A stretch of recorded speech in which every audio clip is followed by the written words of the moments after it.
Hello my dear students, I am Sukhdev Chaudhary, physics faculty team CLC. बच्चों, आज अपन discuss करने जा रहे हैं लेक्चर नंबर 87 और जिसके अंदर अपन फ्लूइड मैकेनिक्स और वेव थ्योरी इन दोनों का मॉड्यूल डिस्कस करने वाले हैं। तो आपको बताया कि फ्लूइड मैकेनिक्स और वेव थ्योरी अपने आप में दोनों ही बड़े चैप्टर हैं, तो दोनों ही बड़े टॉपिक्स हैं। तो आज का जो लेक्चर है थोड़ा सा लेंथी होने वाला है, लेक्चर में टाइम थोड़ा सा ज्यादा लग सकता है, तो इसके लिए आप मेंटली प्रिपेयर रहें, ठीक है ना। तो ध्यान से देखना। देखो, सबसे पहले अपन बात करते हैं कि इसकी भी फ्लूइड मैकेनिक्स की बात करते हैं।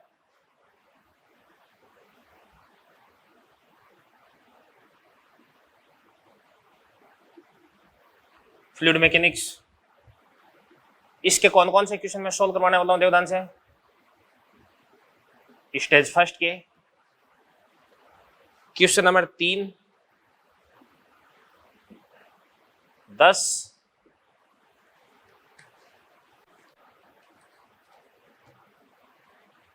इसके क्वेश्चन है क्वेश्चन नंबर 3, 10,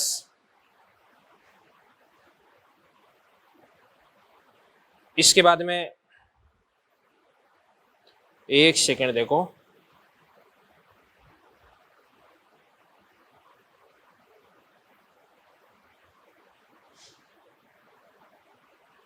चौदह, 19, 22, 25। स्टेज सेकंड के अंदर 3, 13, 15, 17, 19, 21। स्टेज थर्ड के अंदर 1, 2, 4, 5, 6, 8 और 10। ये क्वेश्चन अपन डिस्कस करेंगे भाई। तो चलो आ जाओ, फ्लूइड मैकेनिक्स का मॉड्यूल निकाल लो भाई। सबसे पहले अपन बात करते हैं स्टेज फर्स्ट की। इसके अंदर क्वेश्चन नंबर 3 देखते हैं अपन, देखो ध्यान से। क्वेश्चन नंबर 3, धातु के किसी सैंपल का वायु में भार W एयर आपको दे रखा है 210, जल में भार W वाटर बराबर कितना देगा आपके पास है 140, और द्रव्य में भार बराबर कितना देगा आपके पास है 120 ग्राम हो गया अभी। तब आपको धातु का घनत्व पूछा जा रहा है, जल का धातु का घनत्व पूछा जा रहा है, और दोनों का घनत्व अपन कैलकुलेट कर लेते हैं। तो बात सुनना भी, सबसे पहले अपन बात करते हैं कि इसका भी धातु का घनत्व है। तो धातु का घनत्व है मतलब रिलेटिव डेंसिटी ऑफ मेटल बराबर, ये आपके पास है देखिए डेंसिटी ऑफ मेटल अपॉन क्या देगा आपके पास है डेंसिटी ऑफ वाटर, बराबर क्या देगा आपके पास में बताओ V sigma G upon V रो वाटर इंटू G। तो इसको अपन लिख सकते हैं वेट इन एयर अपॉन आपके पास हो जाएगा weight in air minus weight in water. हवा में बारह कितना देगा 210, हवा में कितना देगा 210 माइनस पानी में कितना देगा 140। तो 210 बटे 210 माइनस 140 कितना देगा 70। तो ये आपके पास है 3 हो गए रिलेटिव डेंसिटी ऑफ मेटल। और अगर आपको रिलेटिव डेंसिटी ऑफ लिक्विड निकालना है तो ये आपके पास हो जाएगा weight in air minus weight in liquid upon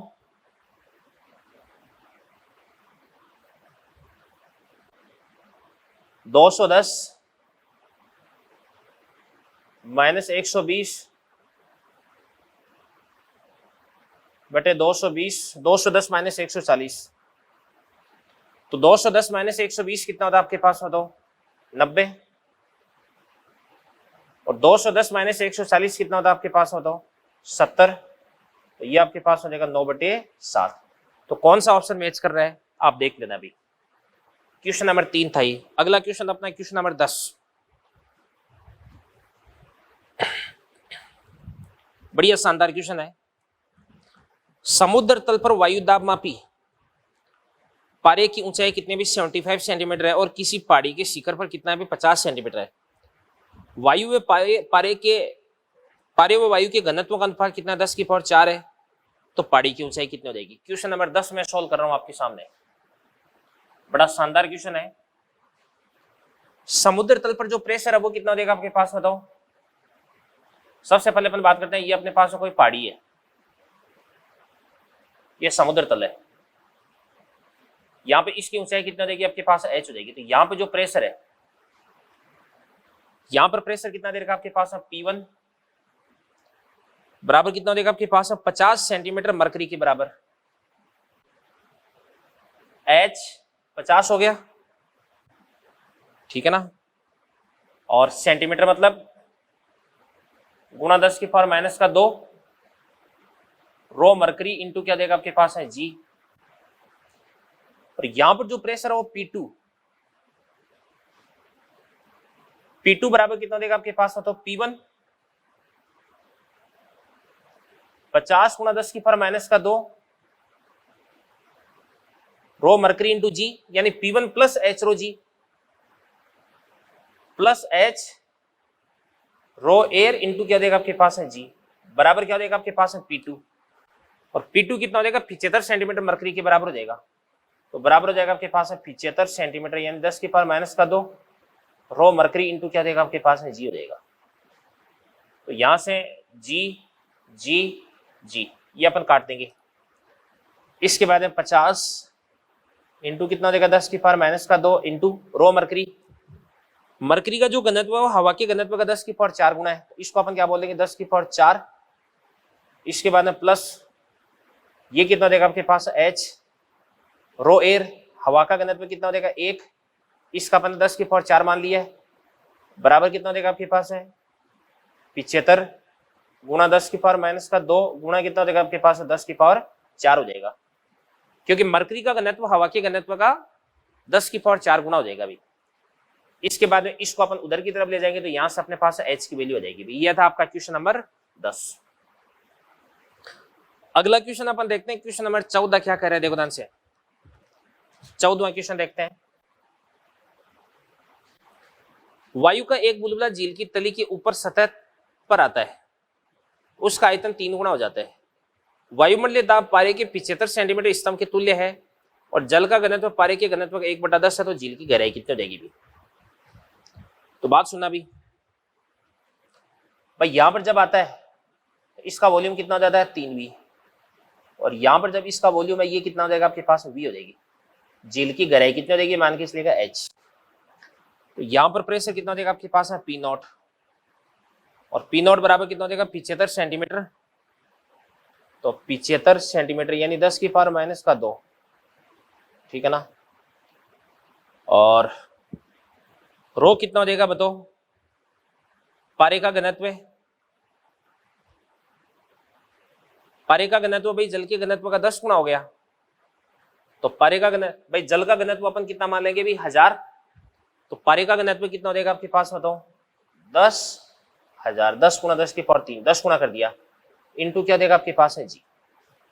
और यहां पर जो प्रेशर है वो कितना देगा P बराबर, इसको अपन क्या लिख सकते हैं अभी, ये हो जाएगा आपके पास है 10⁻3, 10⁻4, तो 10⁻75 गुना 10⁻2 जी हो गया ना। तो इसको अपन बोलेंगे 75 गुना 10⁻2 जी प्लस h, और पानी का घनत्व कितना होता है 10⁻3 इंटू क्या देगा आपके पास है जी हो जाएगा।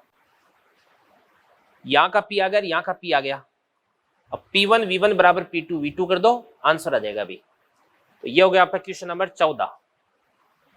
इसके बाद अगला क्वेश्चन अपन देखते हैं, क्वेश्चन नंबर 19 देखो क्या करे।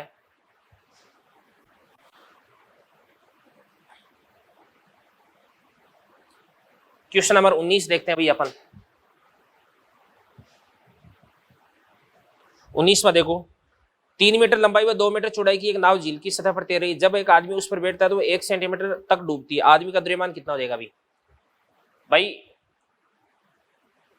मैं ये कह रहा हूं कि जब ये नाव पर बैठेगा, जब ये इस नाव पर बैठेगा तो नाव है वो दरवा के अंदर डूबती है, तो इस आदमी की भार की वजह से नाव का जितना भाग डूबेगा, वो डूबे हुए भाग का जो इसकी वजह से जो पानी विस्थापित होगा, इसकी वजह से जो उत्प्लावन बल उत्पन्न होगा, वो उत्प्लावन बल आदमी के वेट को बैलेंस कर देगा। तो आदमी का द्रव्यमान कितना देगा आपके पास, mg बराबर हटाए गए पानी का आयतन कितना देगा, लंबाई कितना देगी 3 गुणा चौड़ाई कितना देगी आपके पास 2 इंटू कितने हो जाएगी भी 1 सेंटीमीटर यानी 10 की पावर माइनस का 2, लंबाई गुणा चौड़ाई गुणा ऊंचाई वॉल्यूम इंटू पानी की डेंसिटी कितना हो जाएगी 10 की पावर 3 इंटू जी। जी से अपन क्या करेंगे, जी को काट देंगे। तो यहां से आपके पास m बराबर कितना देगा भाई 60 kg। ये 19वां क्वेश्चन हो गया। अगला क्वेश्चन अपन देखते हैं, क्वेश्चन नंबर 22। देखो क्या करे, 22वां कह रहा है कि धातु के किसी नमूने का वायु में भार कितना है 210 और जल में भार कितना है 180, किसी द्रव में भार कितना है 120। तो अपेक्षित घनत्व कितना हो जाएगा द्रव का, तो रिलेटिव डेंसिटी बराबर कितना हो जाएगा आपके पास density of liquid upon density of water बराबर क्या देगा आपके पास वेट इन एयर माइनस क्या देगा आपके पास weight in liquid upon weight in air minus क्या देगा आपके पास वेट इन वाटर। फॉर्मूला है, वैल्यू पुट करके आंसर निकाल लेना। 25वां क्वेश्चन कह रहा है कि h ऊंचाई तक भरे टैंक को आधार पर लगे छिद्र द्वारा खाली किया जाता है। तो पानी का स्तर h से h/2 तक व h/2 से शून्य होने में लगे समय का अनुपात कितना देगा भी। तो 25वां क्वेश्चन है वो अपन जान देंगे t डायरेक्टली प्रोपोर्शनल टू क्या होता है आपके पास रूट ऑफ h1 माइनस क्या होता है आपके पास रूट ऑफ h2। तो पहला टाइम कितना देगा t1 और अपॉन क्या देगा दूसरा टाइम आपके पास हो जाएगा t2 बराबर। तो इसको तो अपन बोलेंगे रूट h माइनस कितना देगा आपके पास रूट ऑफ h/2 अपॉन ये देगा आपके पास रूट ऑफ h/2 माइनस कितना देगा आपके पास रूट ऑफ 0। इसको सॉल्व कर देना, 25वें क्वेश्चन का भी आपका आंसर आ जाएगा और आपकी जो स्टेज फर्स्ट है वो बच्चों यहीं पे फिनिश होती है। चलिए बच्चों इसके बाद में अपन बात करते हैं अभी स्टेज सेकंड की बात करते हैं। तो स्टेज सेकंड का सबसे पहले क्वेश्चन नंबर अपन देखते हैं 3। तीसरा क्वेश्चन अपन डिस्कस करने जा रहे हैं। क्या कह रहे हैं देखो, 1 सेंटीमीटर भुजा वाले 2 घन है, एक का अपेक्षित घनत्व 0.60 तथा दूसरे का 1.15 है। इन दोनों को परस्पर बाहरी तार के द्वारा जोड़ा जाता है तथा पानी से भरे एक बड़े टैंक में रखा जाता है। साम्यावस्था की स्थिति में हल्का घन पानी की सतह से कितना ऊंचाई तक ऊपर उठेगा। बात सुनना भाई, ये इस प्रकार से यूं है, ये पानी भर का अपन यहां तक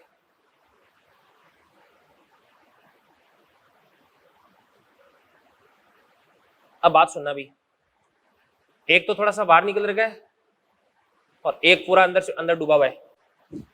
तो ये कितना देगा आपके पास बताओ x,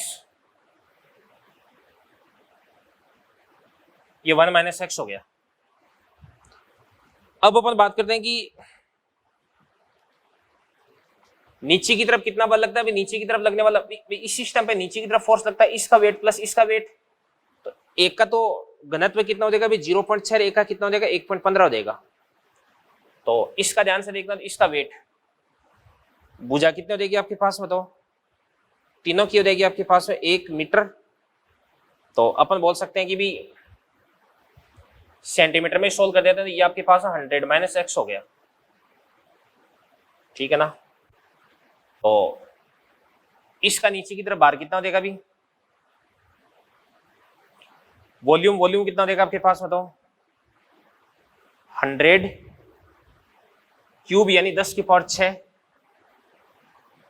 डेंसिटी कितना देगी 0.6 इंटू कितना देगा आपके पास है g, और इसके बाद प्लस इसका नीचे की तरफ वेट कितना देगा बताओ 10 की पावर 6 इंटू 1.15 इंटू जी बराबर। ऊपर की तरफ लगता है बायोंट फोर्स, तो इस पे बायोंट फोर्स कितना लग जाएगा बताओ, v कितना देगा 10 की पावर 6, ठीक है ना। और इंटू पानी की डेंसिटी कितनी होती है बताओ 1 इंटू जी, और प्लस इस पे ऊपर की तरफ बायोंट फोर्स कितना लग जाएगा बताओ भाई, ये वाला वॉल्यूम आपको निकालना है, ये वाला वॉल्यूम।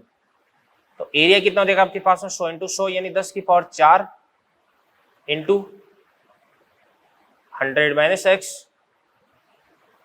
तो वॉल्यूम इंटू डेंसिटी कितना देगा आपके पास 1 इंटू कितना देगा आपके पास है g देगा। तो सोल्व कर देना, आंसर आ जाएगा। ऊपर वाला बल और नीचे वाला बल एक दूसरे से बैलेंस हो जाएगा। अगला क्वेश्चन अपन देखते हैं, क्वेश्चन नंबर 13। अर्धगोलाकार कटोरा है और इसका घनत्व दे रखा है और कटोरे का बाह्य व्यास देकर आंतरिक व्यास आपको पूछा जा रहा है। तो ऐसा क्वेश्चन आगे भी आएगा, क्वेश्चन नंबर 17। तो 13वां क्वेश्चन मैं आपको बता देता हूं। देखो बच्चों, इस प्रकार से आपके पास में कोई भी एक अर्धगोलाकार कटोरा है।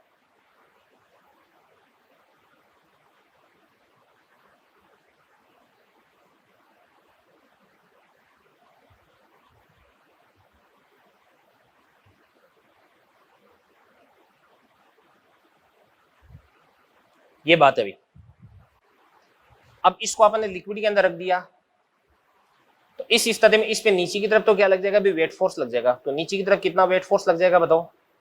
नीचे की तरफ लग जाएगा वेट फोर्स, और वेट फोर्स कितना देगा? इसका वॉल्यूम कितना देगा आपके पास है? 2/3 pi capital R cube minus क्या देगा आपके पास है? Small R cube.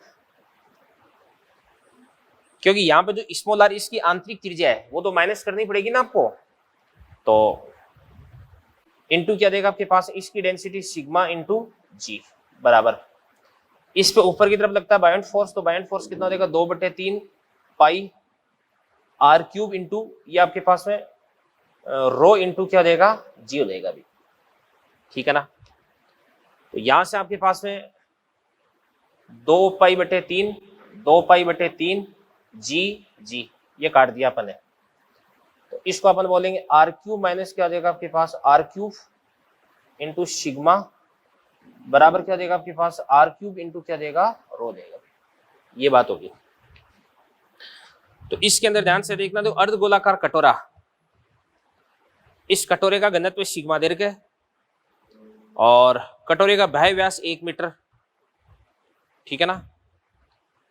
नहीं, अर्धगोलाकार कटोरा एक द्रव्य घनत्व के द्रव्य, ये तो द्रव्य का घनत्व दे रखा है 1.2 × 10⁻3, तो रो दे रखा आपको 1.2 × 10⁻3 हो गया। बाहर वाला व्यास यानी कैपिटल आर आपको दे रखा है कितना? 1/2 यानी 0.5 हो जाएगा, और 2 × 10⁴ ये क्या हो जाएगा? अभी कटोरे का घनत्व हो जाएगा, सिग्मा आपको दे रखा है।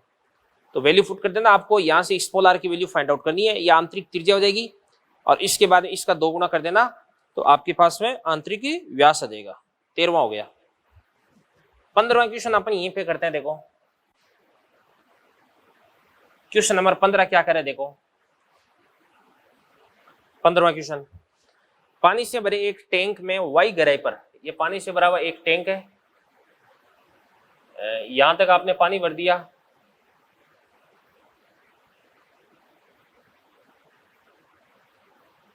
वाई गहराई पर एल लंबाई का एक वर्गाकार छिद्र, वाई गहराई पर,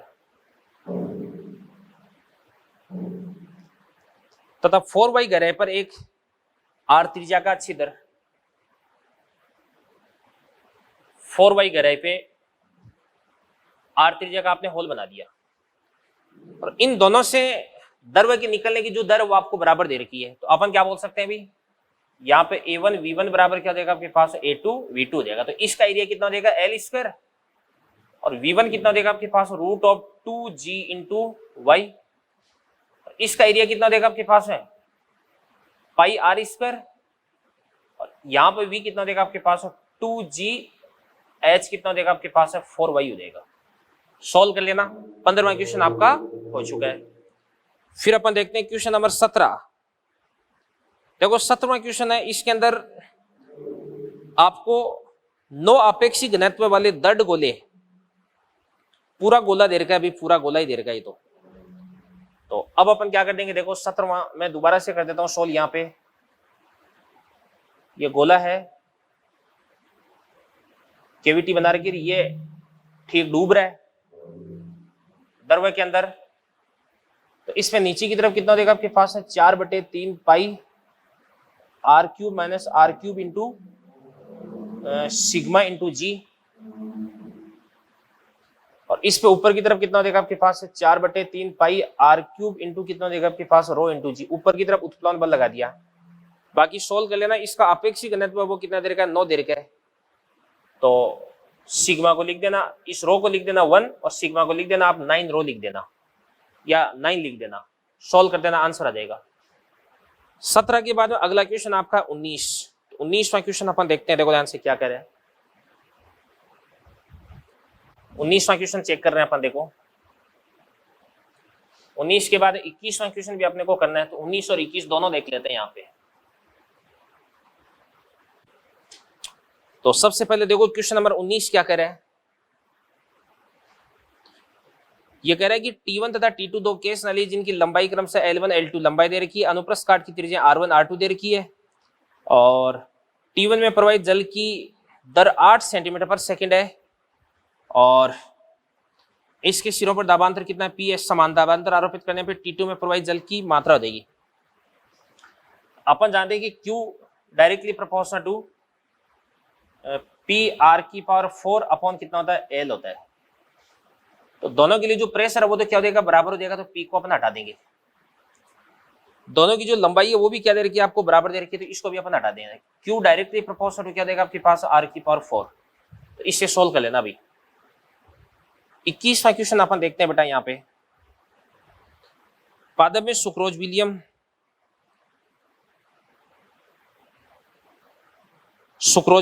ने इसका श्यानता गुणांक आपको दे रखा है, यानी इट्टा आपको दे रखा है,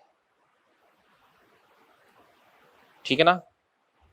और इसका वेग दे रखा है 10 की पावर माइनस का 3, V आपको दे रखा है, और 2 माइक्रोमीटर त्रिज्या, तो R आपको दे रखा है, भी लंबाई आपको दे रखी है। प्रेशर आपको पूछा जा रहा है, प्रेशर। तो अपन जानते हैं कि भी Q बराबर क्या होता है आपके पास, A इंटू V बराबर क्या होता है आपके पास में, पाई पी R की पावर 4 अपॉन 8 इटा L। पोइसली इक्वेशन मैंने आपको बोला था इसको, तो एक को तो अपन क्या लिख सकते हैं भी, पाई इंटू क्या देगा R स्क्वायर, ठीक है ना। तो पाई R ये अपने को दे रखा है, V अपने को दे रखा है, पाई लिख देंगे अपन, R अपने को दे रखा है, इट्टा अपने को दे रखा है, L अपने को दे रखा है। तो यहां से अपने को P कैलकुलेट करना है, अभी कर लेना आराम से, कैलकुलेशन का काम है। तो बच्चों ये आपकी जो स्टेज सेकंड है ये भी फिनिश होती है, और इसके बाद में अपन बात करते हैं स्टेज थर्ड की बात करते हैं, ठीक है ना। तो इनको मैं साफ कर देता हूं यहाँ पे, और स्टेज सेकंड के बाद में अपन स्टेज थर्ड डिस्कस करने वाले हैं। स्टेज थर्ड के अंदर क्वेश्चन नंबर 1 2 4 5 6 8 10 ये क्वेश्चन है भाई। तो चलो स्टेज थर्ड पे सबसे पहले क्वेश्चन नंबर आपके पास में है फर्स्ट। पहला क्या कह रहा है देवदान से, विशिष्ट गुरुत्व में 5/2 यानी रिलेटिव डेंसिटी आपको दे रखी है, 2 किलोग्राम द्रव्यमान के गुटके को के बराबर 100 न्यूटन पर मीटर बल नीतांक वाले स्प्रिंग के साथ जोड़ते हैं और आधा पानी में डुबोते हैं। यदि स्प्रिंग में विस्थापन 1 सेंटीमीटर का होता है तो टैंक के पेंदे द्वारा टुकड़े पर लगाया गया बल कितना हो जाएगा भाई। बात सुनना भाई,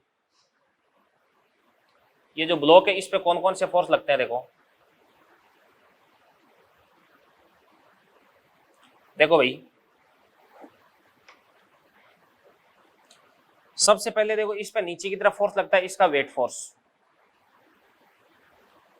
और इसका वेट कितना हो जाएगा भाई 2, तो नीचे की तरफ हो जाएगा 2g यानी 20 हो गया। इसके बाद में ध्यान से देखना, देखो इस पे ऊपर की तरफ कौन कौन से फोर्स लगता है।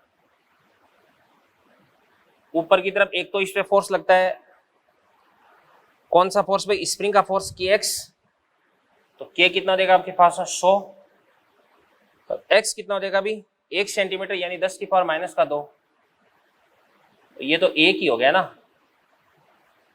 और इसके बाद में इस पे ऊपर की तरफ लगता है नॉर्मल रिएक्शन फोर्स। अब यहाँ पे एक कंफ्यूजन रहता है कि सर ऊपर की तरफ आप इस पे बायोंट फोर्स भी तो लगाओ, उत्प्लवन बल भी तो लगाओ, जबकि अपन देखते हैं कि बर्तन के साथ में बिल्कुल पूरी तरह से चिपका हुआ है, इसके नीचे लिक्विड की अगर एक बूंद भी चली गई तब तो अपन इस पर ऊपर की तरफ बायोंट फोर्स लगा सकते हैं, बट इसके नीचे कोई लिक्विड है वो एंट्री नहीं कर रहा, और यदि लिक्विड के नीचे कोई एंट्री नहीं हो रही है तो इस स्थिति में इस पे बायोंट फोर्स है वो क्या कर देंगे अपन, जीरो कर देंगे भाई। क्या कर देंगे, जीरो, बायोंट फोर्स नहीं लगेगा इस पे। तो ऊपर कितना हो जाएगा 1 प्लस कितना हो जाएगा n बराबर कितना हो जाएगा 20, तो n बराबर कितना हो जाएगा 19। सेकंड क्वेश्चन इसके बाद में अपन देखते हैं, r त्रिज्या सिग्मा घनत्व ये तो मैंने आपको बता रखा है अभी यहाँ पे बताया था ना, ऊपर वाला फोर्स और नीचे वाला फोर्स बराबर करना है। दूसरे के लिए फिर भी फॉर्मूला लिख देता हूँ। नीचे की तरफ हो जाएगा 4/3 pi r cube minus r cube into कितना देगा सिग्मा इंटू जी, और ऊपर की तरफ 4/3 pi r cube into rho into क्या देगा जी हो जाएगा। इसको सोल्व कर देना। अगला क्वेश्चन अपन देखते हैं, क्वेश्चन नंबर 4। क्वेश्चन नंबर 4 क्या कह रहे हैं, देखो ध्यान से। एक बड़ा टैंक पानी से भरा है, घनत्व कितना देगा 10⁻³ किलोग्राम पर मीटर क्यूब। पानी के पृष्ठ से 10 मीटर नीचे एक छोटा छिद्र किया जाता है। ओके, छिद्र से निकलने वाला पानी की जमीन पर परास कितनी भी आ रहे, पानी के पृष्ठ पर अतिरिक्त दाब कितना लगाना चाहिए जिससे कि परास कितनी हो जाए, 2R हो जाए। तो बात सुनना भी देखो ध्यान से। अपन जानते हैं कि R बराबर क्या होता है आपके पास है U इंटू क्या होता है T। तो R बराबर कितना होता है U इंटू T बराबर कितना होता है √2H/G, ठीक है ना, या √2 इसको अपन बोल देंगे Y/G। तो यहाँ पे Y एज इट इज है, G भी एज इट इज रहता है, क्योंकि होल की जो पोजीशन है वो तो एज इट इज रहेगी ना। तो यहां से अपन बोल सकते हैं कि परास R directly proportional to U है। तो परास को दुगुना करने के लिए आपको इससे निकलने वाले द्रव का जो वेग है वो भी दुगुना करना पड़ेगा भी आपको, ठीक है ना। तो सबसे पहले अपन बात करते हैं कि इसका वेग पहले कितना था, वेग v बराबर √2G। G कितना देगा आपके पास में 10, और 10 मीटर पर से 10 मीटर नीचे एक छोटा छिद्र किया जाता है। तो ये भी कितना देगा आपके पास है 10। तो इसको अपन क्या बोल सकते हैं भी 10√2 मीटर पर सेकेंड। अब जो v डैश है वो कितना करना है भाई 2v, इसका दुगुना करना है, परास को दुगुना करना है तो वेग भी दुगुना करना पड़ेगा। तो ये आपके पास हो जाएगा 20√2 मीटर पर सेकेंड हो जाएगा। अब अपन क्या करते हैं, इसके लिए बर्नौली थ्योरम अप्लाई करते हैं। तो बर्नौली थ्योरम अप्लाई करते हैं तो कैसे करते हैं, देखो सबसे पहले यहाँ पे ये जो लिक्विड का टॉप है यहाँ पर अपन एक पॉइंट कंसीडर कर लेते हैं, और यहाँ से निकलने वाला जो लिक्विड है उसके लिए यहाँ पर अपन एक पॉइंट कंसीडर कर लेते हैं, यहाँ पर पॉइंट कंसीडर कर लेते हैं।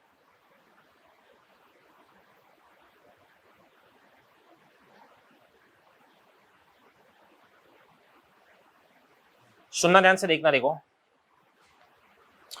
यहाँ पे जो प्रेशर है वो कितना भी P0 तो पहले था ही 10⁵ तो था ही, या इसको अपन बोल देंगे पहले यहाँ का जो प्रेशर है वो 1 atm तो था ही, मतलब 10⁵ तो था ही, साथ में आपने P प्रेशर और लगा दिया। अभी आपको यहाँ पे प्रेशर बढ़ाना पड़ेगा, P हो गया। अब यहां पर ध्यान से देखना, देखो यहां का प्रेशर लिख दिया आपने, गतिज ऊर्जा यहाँ की 0 हो जाएगी, इस गतिज ऊर्जा कितनी हो जाएगी ρgh, रो कितना हो जाएगा 10⁵, g कितना हो जाएगा 10, और h कितना हो जाएगा आपके पास है 10 बराबर। यहाँ की अगर अपन बात करते हैं तो यहाँ का प्रेशर कितना हो जाएगा 1 एटमॉस्फेयर 10⁵, और प्लस यहाँ की गतिज ऊर्जा कितना हो जाएगी 1/2, रो कितना हो जाएगा 10⁵ इंटू v²। तो v² कितना देगा आपके पास 800 हो जाएगा। अभी इसके बाद इसको सोल्व करके आंसर निकाल देना। भी क्वेश्चन नंबर 4 का भी आंसर आ जाएगा आपके पास। और 4 के बाद अगला क्वेश्चन अपन देखते हैं। अभी क्वेश्चन नंबर, देखो ध्यान से, इनको मिटा देता हूं मैं।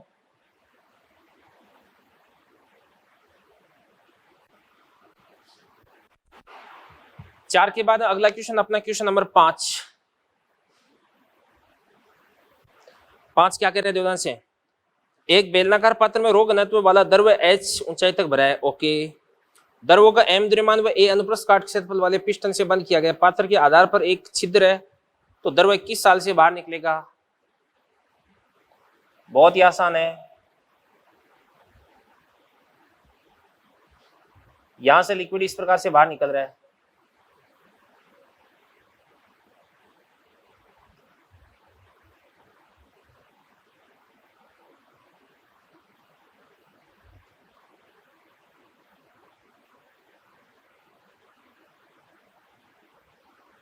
ये ध्यान से, इसका द्रव्यमान कितना देगा M। अब यहां पर इस पॉइंट पर अगर मैं प्रेशर देखता हूं तो प्रेशर कितना देगा आपके पास में ध्यान से, यहां पे पी नॉट तो है ही, प्लस पिस्टन का बल mg बटा a, ये प्रेशर हो गया। यहां पे स्पीड कितनी हो जाएगी 0, और पोटेंशियल एनर्जी कितनी देगी आपके पास रो जी एच। यहां से जो लिक्विड निकल रहा है इसका प्रेशर कितना देगा P not plus half rho V square plus 0। P not से पी नॉट को उड़ा दो, बाकी तो सोल्व कर ही लोगे, आपको दिक्कत वाली बात ही नहीं है। M G by A plus rho G H बराबर हाफ रो वी स्क्वायर, तो ये अब आपके पास है 2, ये 2 बाई रो, ये वी स्क्वायर आ गया, और वी अगर निकालना तो इसका आपको रूट करना पड़ेगा। क्वेश्चन नंबर हो गया ये आपका 4। पांचवा क्वेश्चन अपन, पांचवा तो हो गया भाई, पांचवा हो गया। क्वेश्चन नंबर 6 देखते हैं अपन। क्वेश्चन नंबर 6, क्वेश्चन नंबर 6 देखो ध्यान से। इस स्टेज में थोड़े बड़े बड़े क्वेश्चन है भाई, इतने टफ क्वेश्चन नीट में आते नहीं है, बट फिर भी चलो यार मॉड्यूल में क्वेश्चन दे रखे हैं तो कर लेते हैं अपन। अपन देखते हैं क्वेश्चन नंबर 6। पात्र में चित्रानुसार आधार पर एक छिद्र है, छिद्र का क्षेत्रफल a है। एक चकती को द्रव को बाहर आने से रोकने के लिए लगाया गया हवा व द्रव द्वारा चकती पर लगाया गया बल कितना भी F1 है। तो ध्यान से देखना, देखो सुनो भाई, इस चकती का एरिया कितना देगा आपके पास A, इधर से तो प्रेशर कितना देगा आपके पास है P नॉट, इधर से प्रेशर कितना देगा आपके पास है, ध्यान से देखना, देखो P not plus rho G H, area से मल्टीप्लाई कर दो फोर्स आ जाएगा, तो नेट फोर्स F1 हो जाएगा। F1 बराबर क्या हो जाएगा, ये वाला फोर्स माइनस ये वाला फोर्स, तो रो जी एच इंटू ए, ये तो F1 आ गया। अब ध्यान से देखना, देखो ये जो चकती है वो क्या करती है, भी निकल जाती है, और द्रव क्या करता है, इसके साथ में अप्रत्यास्थ टक्कर करता है। तो अगली स्थिति में क्या होता है, देखो बेटा, ये चकती हो गई, चकती तो निकल गई, इसके साथ में द्रव क्या करता है, इस प्रकार से अप्रत्यास्थ टक्कर करता है v वेग से। तो देखना ना से, देखो अब इस पे फोर्स कितना देगा F2 बराबर कितना देगा v इंटू क्या हो जाएगा dm बटे dt। v को अपन क्या लिख सकते हैं, v को v लिख देंगे, और dm बटे dt क्या होता है आपके पास a v इंटू रो, ठीक है ना। dm बटे dt क्या होता है आपके पास a v इंटू रो हो गया, तो ये आपके पास हो जाएगा a v square into rho, और तो F2 बराबर कितना देगा a v स्क्वायर कितना देगा आपके पास 2gh इंटू क्या देगा रो, तो कितना देगा 2 रो जी एच इंटू ए। तो आपको F1 बटे F2 याद करना है, तो ये कर लेना भाई। 6 हो गया। 6 के बाद में अगला क्वेश्चन अपन देखते हैं, क्वेश्चन नंबर 8। तो क्वेश्चन नंबर 8 क्या कर रहा है भाई, क्वेश्चन नंबर 8 के अंदर आपको क्या करना है भाई, सिंपल यहाँ पे बर्नौली थ्योरम अप्लाई करनी है भाई, कोई दिक्कत वाली बात नहीं है। जहां से लिक्विड है वो एंटर कर रहा है, चलो करके बता देता हूं। क्वेश्चन नंबर 8 और 10, 2 क्वेश्चन बचे हुए हैं। तो 8वां क्या कर रहे देवदान से, 8वां एल लंबाई की एक नली चित्रानुसार जल की बहती धार में रखी है। नली का ऊपरी सिरा द्रव से 10.6 सेंटीमीटर ऊपर है। नली के बाहर ऊपर की ओर निकलने वाले जल की ऊंचाई क्या हो जाएगी, जल का वेग कितना भी 2.45 मीटर पर सेकंड है। अब बात सुनना भी,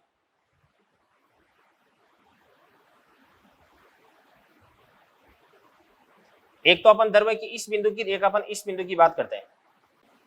इस बिंदु का वेग कितना देगा v, और इस बिंदु का वेग कितना हो जाएगा आपके पास में 2.45, और ये कितना देगा आपके पास में 10.6 सेंटीमीटर। सबसे पहले बात करते हैं इसके लिए प्रेशर कितना देगा पी नॉट, और प्लस पी नॉट हो गया, और plus half rho V square, ठीक है ना, और प्लस कितना देगा आपके पास रो जी एच, रो जी एच कितना देगा आपके पास है 10.6 गुणा 10 की पावर माइनस का 2, इसकी ऊर्जा होगी बराबर। अब अपन बात करते हैं इसके लिए, इसका प्रेशर भी कितना देगा पी नॉट, और इसके बाद में प्लस ये आपके पास हाफ रो इंटू वी कितना देगा 2.45 का होल स्क्वायर, और प्लस पोटेंशियल एनर्जी कितने देगी इसकी 0 हो जाएगी। सोल्व करके आप क्या कर लेना भी वी कैलकुलेट कर लेना, दोनों को बराबर कर देना, यहां से आपके पास वी आ जाएगा, और एच बराबर कितना होता है आपके पास वी स्क्वायर अपॉन 2g। ये लिक्विड कितना ऊपर जाकर के आएगा वो हाइट अपन निकाल सकते हैं। इसके बाद अगला क्वेश्चन आपके पास है क्वेश्चन नंबर 10वां क्वेश्चन अपन देखते हैं। L L/2 L/3 लंबाई की 3 केस ना लिखा है, L L/2 L/3 R R/2 R/3, इनको श्रेणी क्रम में जोड़ा गया है। प्रथम केस ना लिखा पर दाब कितना है P है, तो अपन जानते हैं कि आयतन प्रवाह की दर Q बराबर ये आपके पास होता है पाई पी आर की पावर 4/8 इटा एल, तो बराबर कितना देगा आपके पास P upon directly proportional to P upon L upon R की पावर 4। तो ये आपके पास रेजिस्टेंस हो गया। अभी मैंने आपको बता रखा अभी I बराबर क्या होता है V/R, तो धारा कीजिएगा तो आपके पास में प्रवाह की दर आ जाएगी डेल्टा V, विभवांतर की जगह दाबांतर आ जाएगा, और नीचे इलेक्ट्रिक रेजिस्टेंस की जगह लिक्विड रेजिस्टेंस आ जाएगा, फ्लूइड रेजिस्टेंस आ जाएगा। तो इसको अपन क्या बोल सकते हैं भी R बोल सकते हैं। तो इनके रेजिस्टेंस का रेशियो निकाल दो, R1 R2 R3 का रेशियो निकाल दो, ठीक है ना इससे। और पहली के लिए जो प्रेशर है वो आपको दे रखा है, नहीं विभवांतर आपको दे रखा है, तो दूसरे के लिए प्रेशर है वो भी यहाँ पे निकाल दो, तीसरे के लिए प्रेशर आप निकाल दो।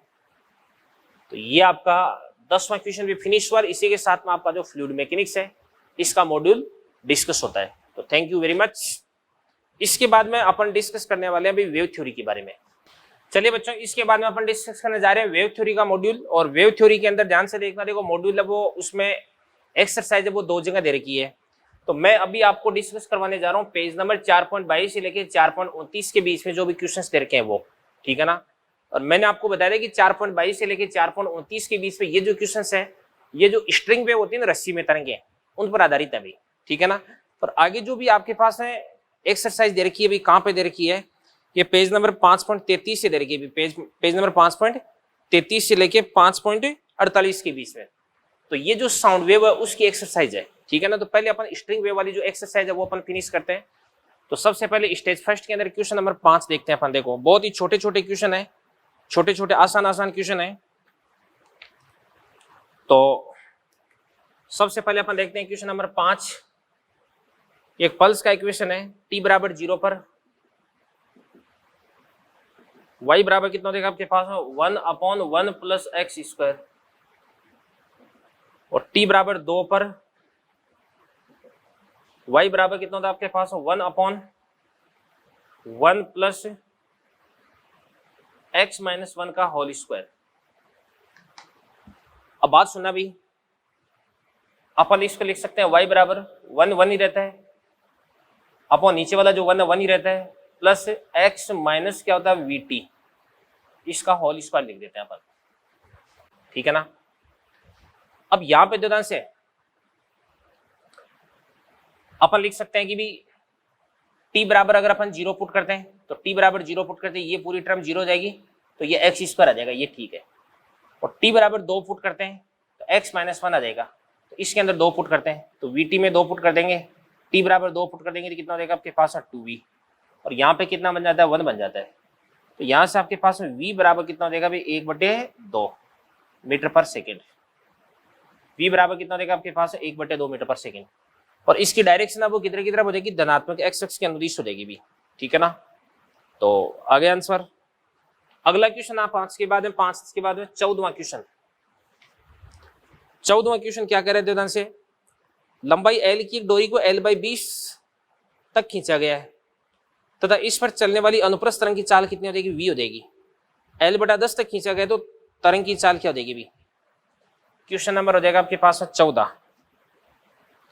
देखो अपन जानते हैं कि v बराबर कितना होता है, क्या तो आपके पास y इंटू विकृति बटे रो होता है, और विकृति बराबर क्या होता है, लंबाई में परिवर्तन बटे प्रारंभिक लंबाई।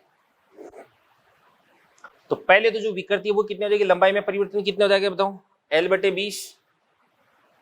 प्रारंभिक लंबाई कितनी हो जाएगी, L से L को काट देंगे तो ये आपके पास है 1/20। और फिर ध्यान से देखना, देखो लंबाई में परिवर्तन कितना हो जाएगा, L/10 L, तो ये आपके पास 1/10, ठीक है ना। तो पहले चाल कितनी थी भी v, अपन लिख सकते हैं v' बटे v बराबर, बाद की जो विकृति कितना देगी 1/10, और पहले की जो विकृति है वो कितना देगी 1/20, ये आपके पास √2 हो गया। तो v' बराबर कितना देगा, √2 इंटू v। 14वां क्वेश्चन। 24वां क्वेश्चन अपन देखते हैं फिर इसके बाद में। देखो बच्चों यहां पर आपके पास 2 पल्स हैं, एक तो इस प्रकार से यूं पल्स जा रहा है और एक यूं पल्स आ रहा है। इसका जो वेग है वो कितना देगा आपके पास है 2, और इसका वेग है वो भी कितना देगा 2, और दोनों के बीच की जो डिस्टेंस है वो कितने देगी आपके पास 8 हो जाएगी। तो इसको तो अपन रोक देते हैं और इसके सापेक्ष इसको अपन इधर की तरफ 4 से चला देते हैं। तो ध्यान से देखना, देखो 2 सेकंड पश्चात ये वाला पल्स पूरी तरह से इस प्रकार से यूं आ जाएगा, दोनों एक दूसरे को कैंसिल आउट कर देंगे तो जो परिणामी रस्सी है वो इस प्रकार से यूं आ जाएगी, यानी इसके सारे के सारे जो कण है वो कहां पर हो जाएंगे बताओ, माध्य स्थिति पर। और माध्य स्थिति पर कणों के पास में केवल और केवल काइनेटिक एनर्जी होती है, तो इसके पास में प्योर काइनेटिक एनर्जी हो जाएगी। ये 24 के बाद में 28वां क्वेश्चन अपन देखते हैं। 28वां क्वेश्चन देखो ध्यान से,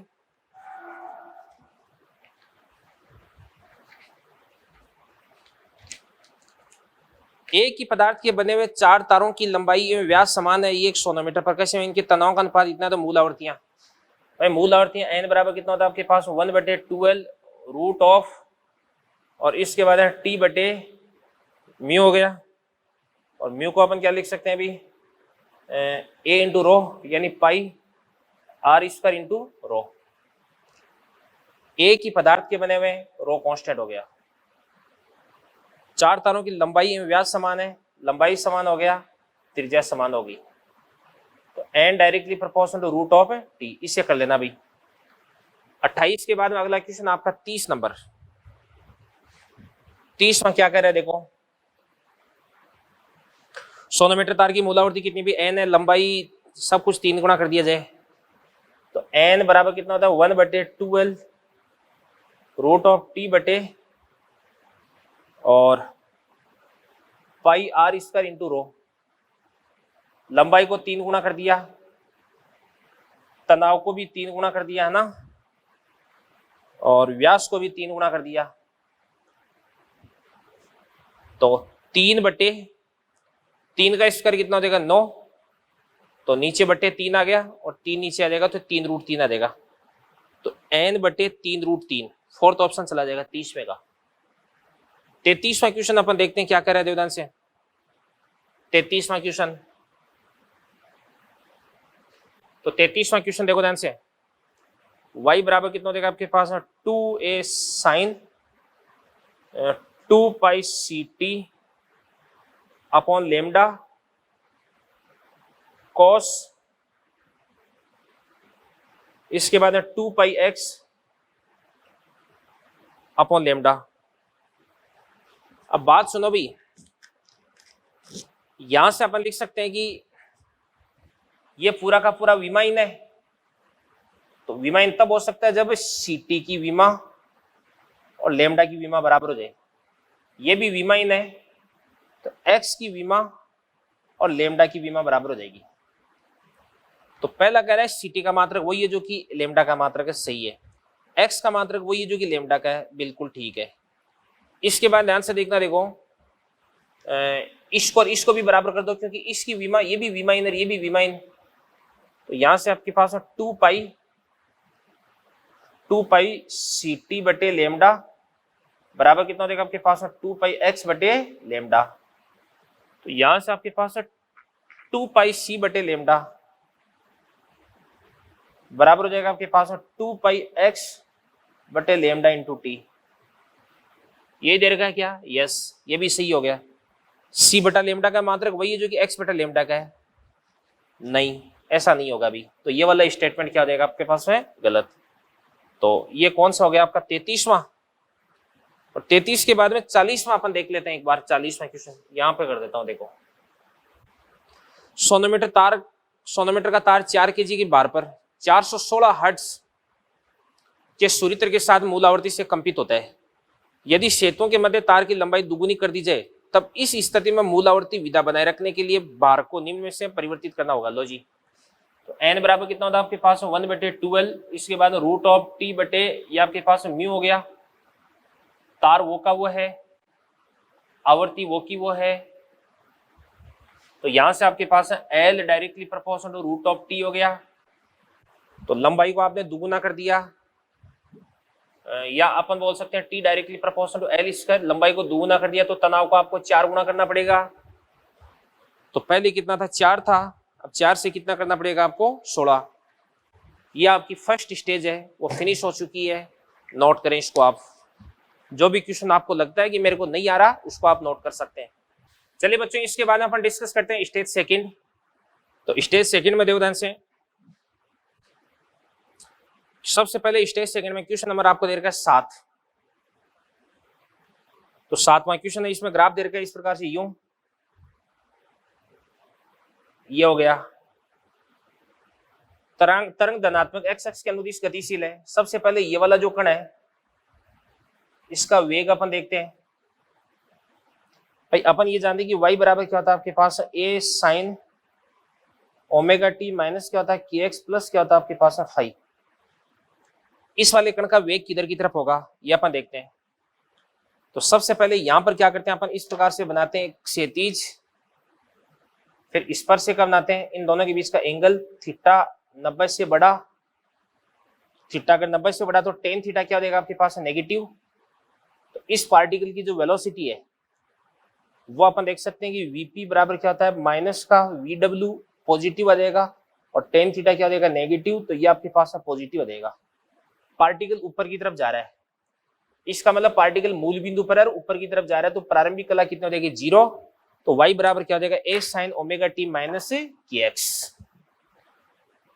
15वां क्वेश्चन देखते हैं इसके बाद में अपन।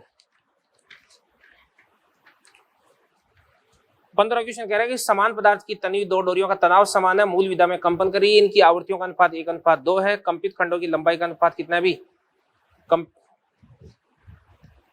कंपित खंडों की लंबाई का अनुपात कितना है? भी 1:4 है। डोरी की त्रिज्याओं का अनुपात आपको पता करना है। भी मूल आवृत्ति तो 15वां क्वेश्चन अपन देखते हैं। n बराबर कितना हो जाएगा? 1/12 रूट ऑफ टी बटे म्यू। म्यू को अपन क्या लिख सकते हैं? भी पाई आर स्क्वायर इंटू रो। पदार्थ समान है,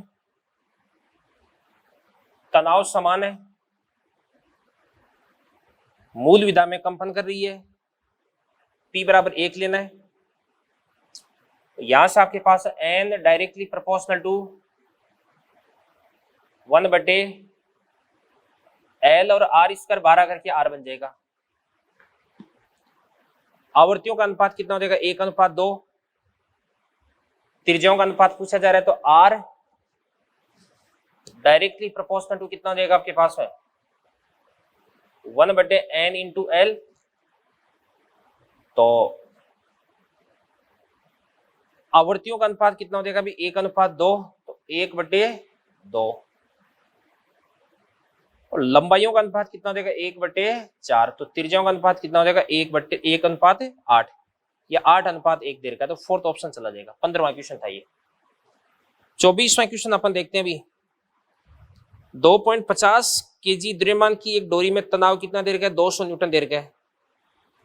खींची हुई डोरी की लंबाई कितनी भी 20 मीटर है। एक अनुप्रस्थ झटका डोरी के एक सिरे पर दिया जाता है। विक्सॉफ डोरी के दूसरे सिरे तक पहुंचने में कितना समय लगेगा? 24वां क्वेश्चन है ये।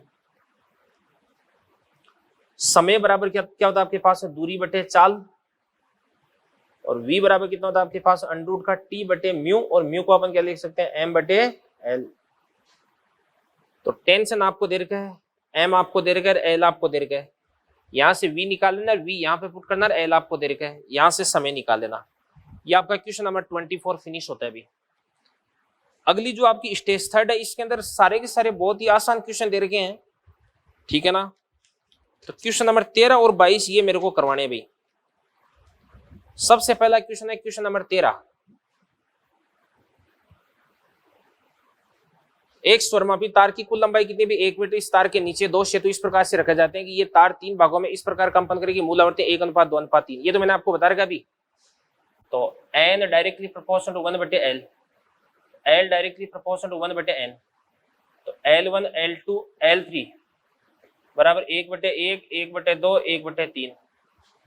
एलसीएम ले लेंगे, कितना हो जाएगा? 6, 6, 3, 2। तो आपको L1 पता करना है, तो L1 कितना हो जाएगा? 6/11 इंटू 1। और अगर आपको L2 पता करना है तो कितना हो जाएगा आपके पास? है 3/11। तो पहला तो कहां पर रखना आपको? 6/11 पे, और दूसरा कहां पे रखना आपको? 9/11 पे। या उधर से अगर अपन निकालते हैं तो कितना देगा आपके पास? है 2/11। तो पहला सेतु तो आपको रखना है इधर से 6/11 पे, और दूसरा रखना है इधर से आपको 2/11 पे। 13 के बाद में अगला क्वेश्चन अपन देखते हैं 22वां क्वेश्चन। तो 22वां क्वेश्चन भी आपके पास में एक स्पंद का क्वेश्चन है। y बराबर क्या दे रखा है आपको? 0.8/5 प्लस क्या देगा आपके पास? 4x माइनस 5t का होल स्क्वायर। एक तो स्पंद किधर की तरफ जा रहा है? धनात्मक x अक्ष के अनुदिश, पॉजिटिव x के अनुदिश जा रहा है।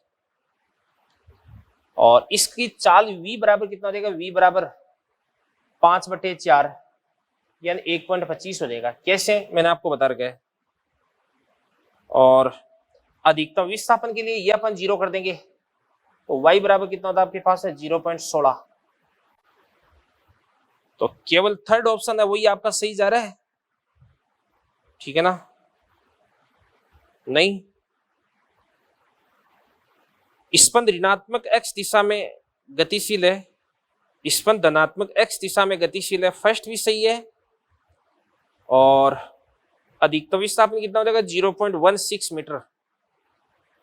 थर्ड भी आपका सही है, ठीक है ना।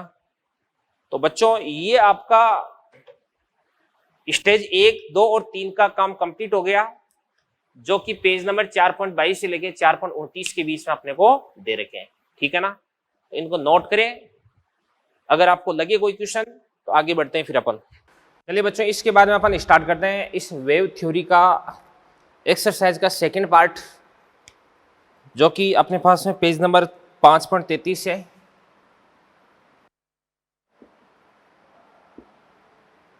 वेव थ्योरी पेज नंबर 5.33 से लेकर के ये आपके पास में 5.48 तक। सबसे पहले अपन बात करते हैं इसके अंदर स्टेज फर्स्ट की। स्टेज फर्स्ट के जो क्वेश्चंस मैंने आपको टिक करवाए थे वो मैं आपके सामने सॉल्व करने जा रहा हूं भाई। तो स्टेज फर्स्ट का सबसे पहला क्वेश्चन था आपके पास है क्वेश्चन नंबर 1। क्या कह रहा है देवदान से? हाइड्रोजन का गामा आपको दे रखा है, हीलियम का गामा आपको दे रखा है। मैं ध्वनि के वेगों का अनुपात क्या होगा यदि दोनों गैसें समान तापमान पर है? तो ध्यान से देखना है। देखो ध्वनि का वेग अपन जानते हैं v बराबर क्या होता है आपके पास है? गामा आर अपॉन mw का रूट होता है। दोनों का टेम्परेचर आपको बराबर दे रखा है, तो यहां से अपन क्या बोल सकते हैं भाई? Hydrogen v hydrogen upon V helium बराबर अंडर रूट का हाइड्रोजन का गामा कितना हो जाएगा भाई 7/5 और हीलियम का गामा कितना हो जाएगा, हीलियम का गामा 5/3। इसके बाद ऊपर हीलियम का मॉलिक्यूलर वेट कितना हो जाएगा आपके पास है 4 और हाइड्रोजन का मॉलिक्यूलर वेट कितना हो जाएगा आपके पास में 2। तो सॉल्व करते हैं तो क्या बन देखना, देखो 4/2 कितना हो जाएगा 2, ये 2 आ गया। 42/25 ठीक है ना, तो 42/25 तो आ जाएगा आराम से, कोई दिक्कत वाली बात ही नहीं है। 42/25 का रूट कितना होता है 5 होता है। थर्ड ऑप्शन आपका सही चला जाएगा। अब ध्यान से देखना, इसके बाद में बहुत ही आसान आसान क्वेश्चंस आपके सामने दे रखे हैं, तो आगे अपन बढ़ते हैं। अगला आपका क्वेश्चन है जो मेरे को सोल्व करवाना चाहिए, वो है क्वेश्चन नंबर 35।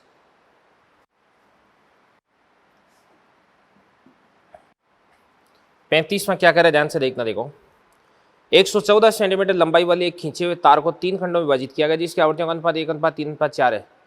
खंडों की लंबाइयों का अनुपात कितना हो जाएगा? अभी ये तो अपन कर सकते हैं, तो L1 L2 L3 1/1 1/3 1/4 एलसीएम ले लेंगे, कितना देगा आपके पास में 12 12 4 3। तो यहां से आपके पास में द्योतन से L1 बराबर कितना देगा आपके पास में 12/12 4 16 3 कितना देगा आपके पास 19 इंटू कितना देगा 114। इसी प्रकार से L3 अपन फाइंड आउट कर लेंगे। 35 हो गया। 36 में अपन देखते हैं, देखो एक खुले तथा बंद ऑर्गन पाइप की लंबाइयां समान है, ओके जी, इनके nवें अधिस्वरक की आवृत्तियों का अनुपात कितना हो जाएगा? अब आपके पास में जो खुला ऑर्गन पाइप है, इस खुले ऑर्गन पाइप की मूल आवृत्ति कितनी होती है? V/12 होती है। अब nवां अधिस्वरक आपको मालूम है कि ओपन ऑर्गन पाइप के अंदर जो अधिस्वरक होता है वो सन्नादि से एक पी से चलता है अभी, ठीक है ना। तो अपन बात कर सकते हैं कि भी nवां अधिस्वरक मतलब कौन सी सन्नादि हो जाएगी? n+1वीं सन्नादि हो जाएगी। तो n+1वीं सन्नादि की आवृत्ति कितनी हो जाएगी आपके पास में? n+1 v बटे ये आपके पास है 2l। और इसके बाद ध्यान से देखना, देखो बंद ऑर्गन पाइप की बात करते हैं। बंद ऑर्गन पाइप की मूल आवृत्ति कितनी होती है? v/4l, ठीक है ना। और इसके लिए अगर अपन बात करें nवां अधिस्वरक, तो nवां अधिस्वरक कौन सी सन्नादि हो जाएगी आपके पास? 2n+1 हो जाएगी, ठीक है ना। तो अपन बोल सकते हैं 2n+1 v बटे क्या हो जाएगा आपके पास में 4l हो जाएगा। तो यहाँ पे इसको अपन इससे काट देंगे, कितनी बार? 2 बार। v से अपन क्या करेंगे? v को काट देंगे, तो क्या बन जाएगा आपके पास में? 2 × n+1 अपॉन कितना हो जाएगा आपके पास? 2n+1 हो जाएगा, ठीक है ना। ये 36वां क्वेश्चन हो गया आपका। 36 के बाद में आगे अपन क्वेश्चन देखते हैं। देखो कोई भी अगला आपके पास में क्वेश्चन दे रखा है भाई, क्वेश्चन नंबर 69। 69 क्या कह रहा है अभी?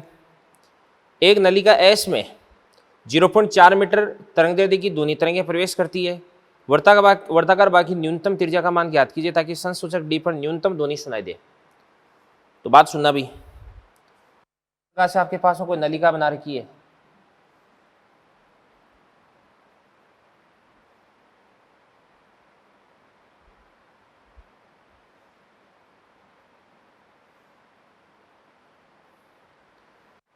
अब देखना ध्यान से, देखो इसकी जो त्रिज्या है वो कितनी हो जाएगी आपके पास में? r। अब कोई भी जो तरंग है वो पहली यहां से यहां चलती है, वो समान हो जाएगा। बट यहां पर जो पहली तरंग है ये कितनी लंबाई तय करती है भाई? पाई r। और ये वाली तरंग यहां से यहां चलती है तो ये कितनी दूरी तय करती है भाई? 2r। तो आपके पास में पथांतर डेल्टा बराबर, इसको अपन क्या बोल सकते हैं भाई? पाई माइनस का 2 × क्या हो जाएगा आपके पास? r हो जाएगा भाई। ये आपके पास में पथांतर हो गया। अब आपको बोला जा रहा है कि आपको न्यूनतम तीव्रता की ध्वनि चाहिए, यानी इसका मतलब विनाशी व्यतिकरण और विनाशी व्यतिकरण के लिए पथांतर वो कितना होना चाहिए, λ/2, ठीक है ना, 3 λ/2, 5 λ/2 ये होना चाहिए। तो न्यूनतम वो कितना होना चाहिए आपके पास में, तो λ/2, तो इसको अपन बोलेंगे λ/2। अब यहां पर आपके पास में लेमडा कितना देर का है, बताओ 0.4 देर का है, तो 0.4/2 कितना हो जाएगा, 0.2 हो जाएगा, 0.2। तो यहां से आपके पास आर बराबर कितना हो जाएगा, 0.2/π-2, पाई कितना होता है 3.14 माइनस कितना हो जाएगा 2, तो 1.14 आ जाएगा। अभी इसको सोल्व कर देना, आंसर आ जाएगा। क्वेश्चन नंबर आपका 69 था भाई। 69 के बाद में अगला क्वेश्चन अपन देखते हैं। अगला क्वेश्चन इसी स्टेज के अंदर क्वेश्चन नंबर 81 नंबर अपन क्वेश्चन देख रहे हैं, ध्यान से देखना। देखो 81 क्या कर रहा है, दो फैक्ट्रियां अपने सायरन 800 हर्ट्ज पर बजाती है भाई, और यदि व्यक्ति एक फैक्ट्री से दूसरी फैक्ट्री की ओर 2 मीटर पर सेकंड की चाल से जाता है, ध्वनि का वेग 320 मीटर पर सेकंड है, एक सेकंड में व्यक्ति द्वारा सुने के 20 पंतों की संख्या क्या हो जाएगी। ध्यान से देखना। देखो ये तो आपके पास है फैक्ट्री F1 है और ये आपके पास है फैक्ट्री F2 है। यहाँ पर कोई आदमी है जो कि इस प्रकार से इस फैक्ट्री से इस फैक्ट्री की तरफ भागा जा रहा है, इसकी जो चाल है वो कितनी है आपके पास में भाई, 2 मीटर पर सेकेंड, और इसकी जो आवृत्ति है वो कितना देगी, 800 हर्ट्ज।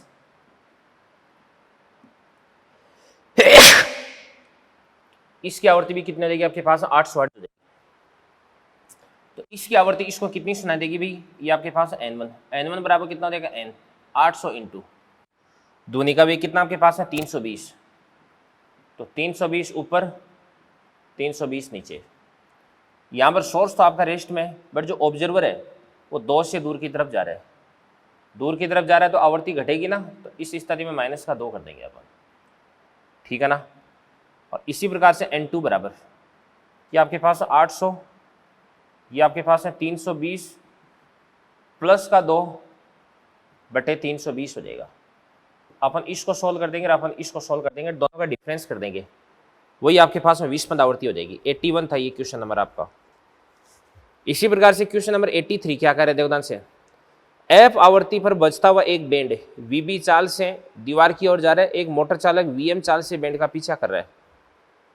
यदि ध्वनि की चाल वी है तब मोटर चालक के द्वारा सुनी जाने वाली आवृत्ति के लिए व्यंजक ज्ञात करो भाई। क्वेश्चन क्या है देखो ध्यान से,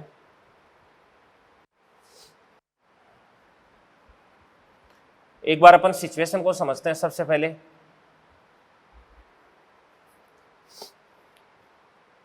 $83 नंबर का क्वेश्चन है, ये कह रहा है कि एफ आवृत्ति बजा हुआ एक बैंड वीबी चाल से दीवार की ओर चल रहा है।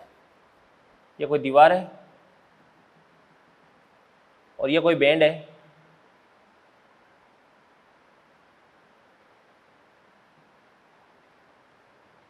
और इधर की तरफ ये जा रहा है किस चाल से, वीबी चाल से। इसकी आवृत्ति कितनी भी एफ है। एक मोटर चालक वीएम चाल से बैंड का पीछा कर रहा है, तो यहां पर ये कोई मोटर चालक है,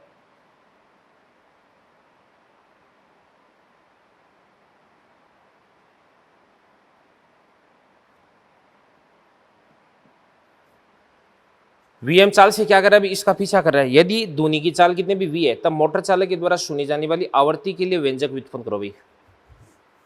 आवृत्ति, तो ये तो आवृत्ति पूछ रहा है मेरे हिसाब से। इसके अंदर आवृत्ति तो यहाँ पे 2 आवृत्तियां आएगी इसके पास में, तो आवृत्ति का तो यहाँ पे कौन सी आवृत्ति पूछी जा रही है ये अपने को बोला ही नहीं जा रहा। तो इसको एक बार अपन चेक कर लेते हैं, फिर क्वेश्चन में करेक्शन करवा दूंगा मैं। सुनो ध्यान से देखना। देखो देखिए सबसे पहले इस क्वेश्चन की सिचुएशन को अपन समझते हैं। देखो एक तो ये जो बैंड है ये एफ आवृत्ति बजा रहा है, तो इससे एक तो डायरेक्टली जो आवाज है ना इस ड्राइवर के पास में आएगी, और एक इसकी जो आवाज है ना वो तो जाएगी कहां तक, ध्यान से देखना। तो इस प्रकार से दीवार तक, दीवार से टकराएगी और दीवार से टकरा करके परावर्तित होकर के इस प्रकार से इस तक आएगी। इसके पास में 2 आवृत्तियां आने वाली है भाई। इसको तो अपन क्या बोलेंगे भाई, फर्स्ट, और इसको अपन बोलेंगे सेकंड बोलेंगे। इन दोनों का जो डिफरेंस है वही आपके पास में 20 पंद आवृत्ति हो जाएगी, ठीक है ना। तो सबसे पहले सुनते हैं, सबसे पहले अपन देखते हैं इसके लिए। तो ये तो आपके पास है बैंड और मोटर के बीच में, बैंड एंड मोटर कार। तो इसको कितनी आवृत्ति सुनाई देगी भाई? इसको अपन बोलेंगे F1 बोल देंगे। F1 बराबर क्या हो जाएगा आपके पास? F इंटू ध्वनि का वेग V, ध्वनि का वेग V।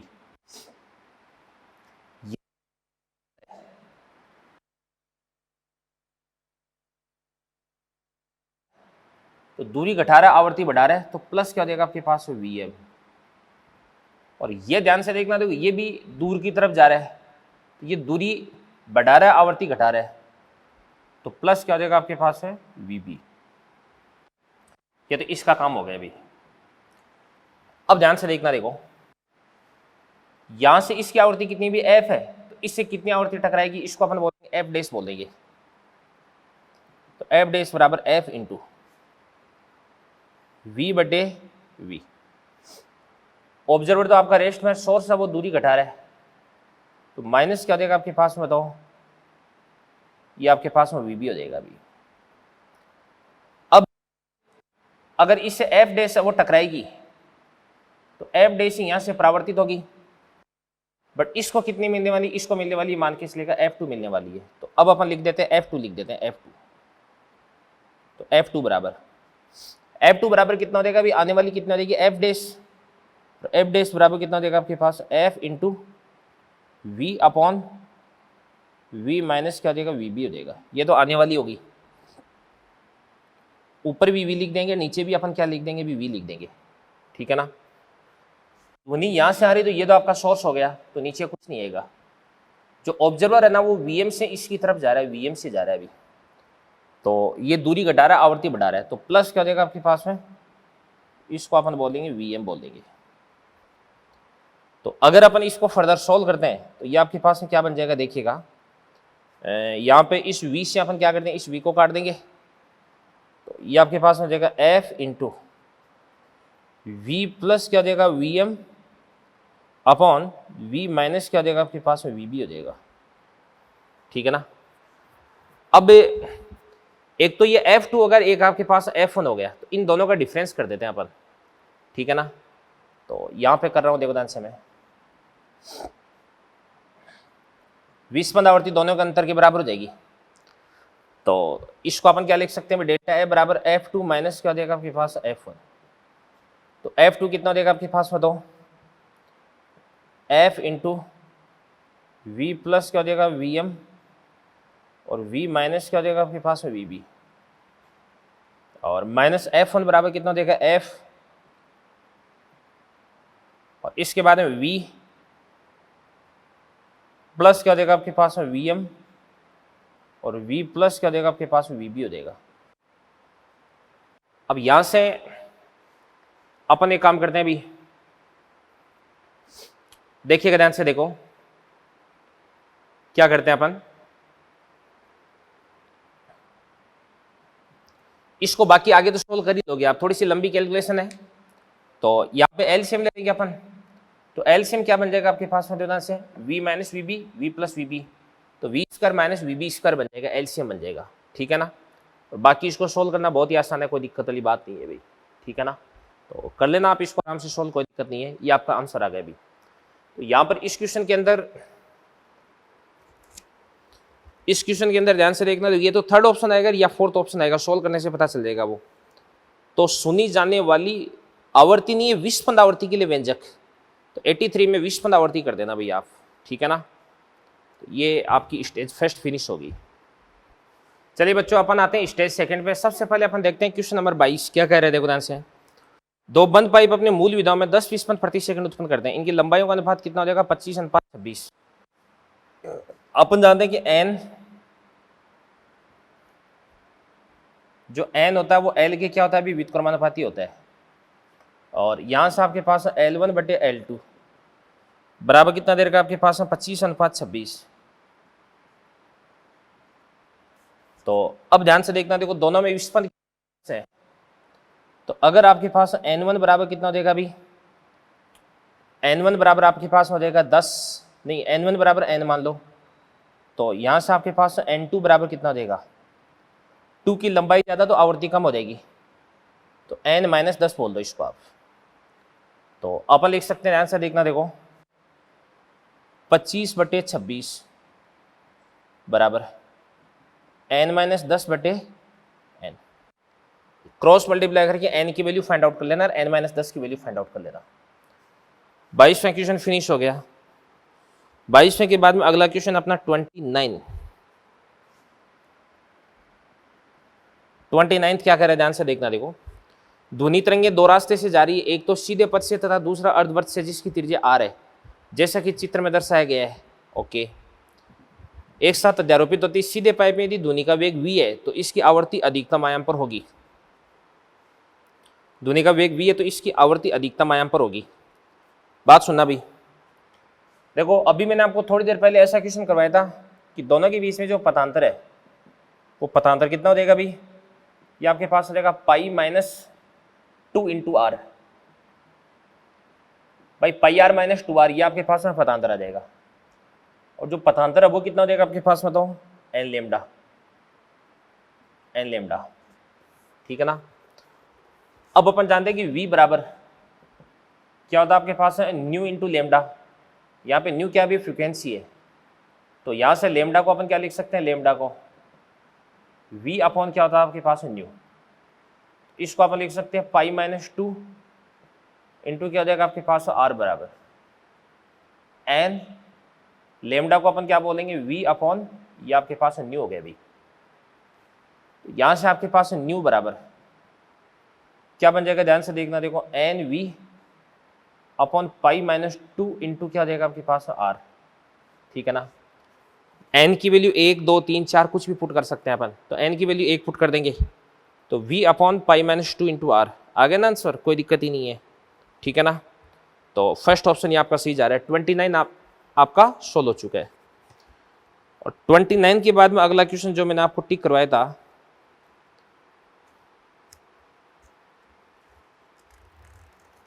ये कौन सा क्वेश्चन है, अगला क्वेश्चन मैंने आपको टिक करवाया था 59। अब 29 और 59 के बीच में भी कई अच्छे क्वेश्चन हो सकते हैं, वो आपको ट्राई करने हैं भी, सारे क्वेश्चन नहीं करवा सकते भी, ठीक है ना।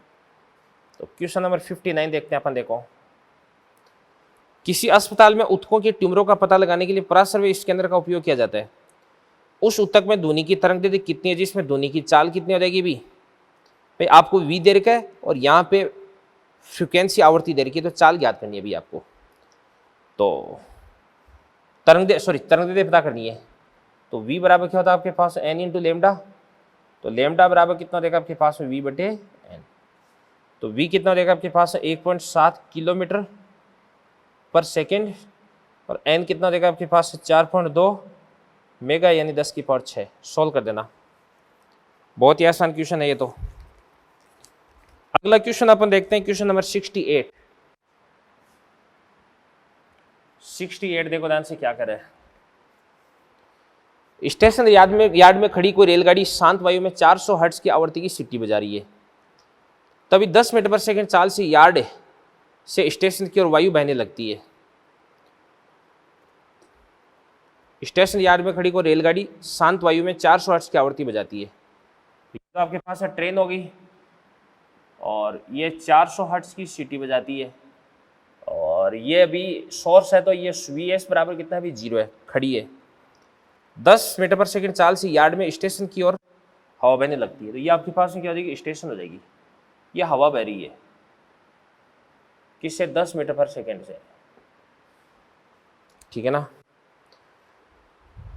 स्टेशन के प्लेटफॉर्म पर खड़े किसी प्रेक्षक के लिए ध्वनि की आवृत्ति, तरंग दैर्ध्य तथा चाल क्या हो जाएगी भी।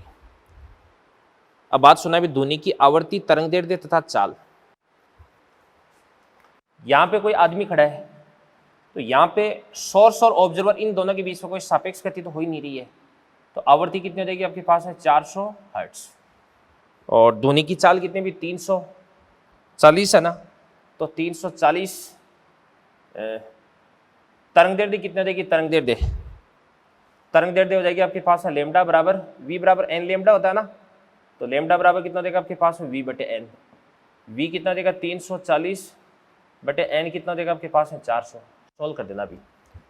और ध्वनि का वेग, ध्वनि का वेग 340 नहीं रहेगा, ध्वनि का वेग 350 बन जाएगा। कैसे कि ध्वनि तरंगे इस प्रकार से इधर की तरफ यूं आ रही है, ठीक है ना, और ध्वनि का वेग 340 तो है ही, और साथ साथ में ध्यान से देखना तो 10 मीटर पर सेकंड की इसको सपोर्ट मिल जाएगा। किसकी वजह से? हवा की गति की वजह से, तो 350 बन जाएगा। ये आपका क्वेश्चन नंबर था 68। और 68 के बाद में अपन आते हैं सीधा कौन सी स्टेज सेकंड पे, स्टेज थर्ड पे आते हैं अभी। स्टेज थर्ड, स्टेज थर्ड का सबसे पहले क्वेश्चन नंबर 1 देखते हैं अपन। एंकर से रंगों के बीच की दूरी कितनी भी, इस प्रकार से लहरें बनती है। दो क्रमागत सुरंगों के बीच की दूरी क्या कहलाती है? लेमडा। तो लेमडा बराबर कितनी हो जाएगी? 100 मीटर, ठीक है ना। और लहरों का वेग v बराबर कितना हो जाएगा आपके पास में? 25 मीटर पर सेकंड। तो अपन क्या करते हैं अभी, आवर्ती निकालते हैं। तो v बराबर क्या होता है? n lambda. तो n बराबर कितना हो जाएगा आपके पास में? v बटा लेमडा। तो 25 बटे कितना हो जाएगा? 100। तो कितना हो जाएगा आपके पास? 1/4। और n बराबर कितना होता है? 1/t। तो यहां से t बराबर कितना हो जाएगा? 4 सेकेंड। 4 सेकेंड।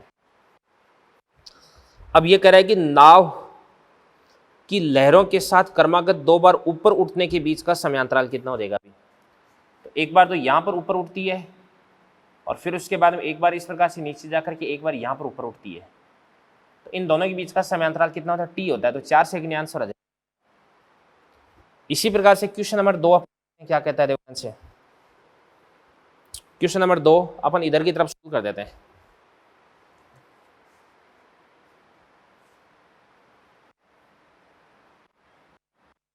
इधर की तरफ जगह बना देते हैं अपन।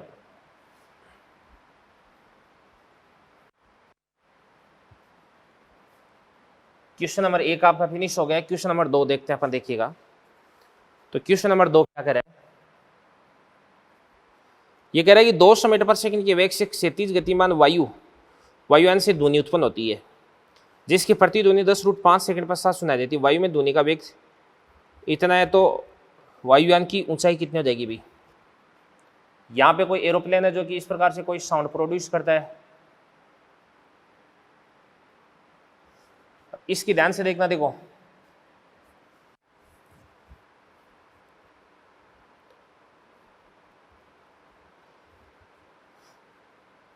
जिसकी प्रति ध्वनि 10√5 सेकंड पश्चात सुनाई देती है।